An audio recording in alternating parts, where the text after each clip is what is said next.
Hi, I'm Hannah and I work for J Parkers. Today I'm going to be talking to you about the spring flowering bulbs that we're offering at the moment, specifically when to plant them. So you want to plant your spring flowering bulbs anytime in the autumn, specifically for your early flowering items such as your daffodils and crocuses. You need to plant these sort of the end of September, October, and then your later flowering things like your tulips, they need to go in October, November. But I would say if you do end up getting your bulbs a little bit later, you can still plant these all the way through to the end of December.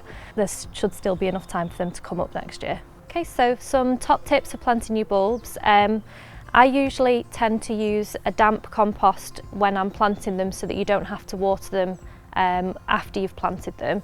You don't have to do it like that, but I would just say that because winter is usually quite a wet season, I tend to not water them too much just because if they're too wet they'll rot off, so I would just recommend that you maybe water them once and then just leave them outside somewhere sheltered, and they probably will get enough water over that season.